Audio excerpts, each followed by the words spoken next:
Deməli, ayan, 77-də nə deyir bizdən? İsimdən düzələn sifətləri, yəni isimdən düzələn sifət olsun. Əhatəli sözünün kökü nədir? Əhatə. Əhatə, əhatədən nə düzəlir? Əhatə. Əhatədən əhatəli. Əhatə hansı nitq hissəsidir? Əhatə və İsim. əhatə ismi. Eləmi? Bizdən nə deyil? İsimdən düzələn. Biri götürəcəyik. Bəli. Zarafatçı sözünün kökü nədir? Zarafat. Zarafat. Bəli. Zarafatdan nə düzəlib? Zarafatçı. Zarafat hansı nitq hissəsidir? İsim. İsim götürəcəyik. Yaxşılıq sözünün kökü nədir? Yaxşı. Yaxşı hansı nitq hissəsidir? Necə yaxşı? Sifət. Sifət. Bizdən nə istəyir? İsimdən düzələn sifət. Üçü götürəcəyik. Xeyr. Xeyr. Namərd sözünün kökü nədir? Mərd. Mərd, nadı ön şəkilçisidir, bəli, sifətdir.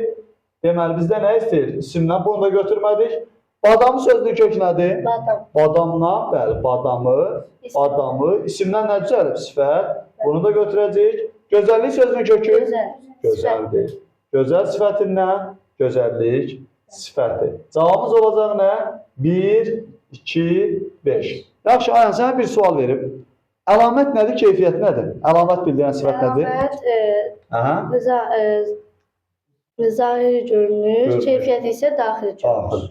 Məsələn, böyük bina, böyük söz əlamətdir, keyfiyyət? Əlamətli gözlə görmək olur. Çalışqan uşaq? Çalışqan uşaq, onda da əlamət. Yox, çalışqan uşaq göz... Keyfiyyət, bəli, keyfiyyət. Ağıllı uşaq necə?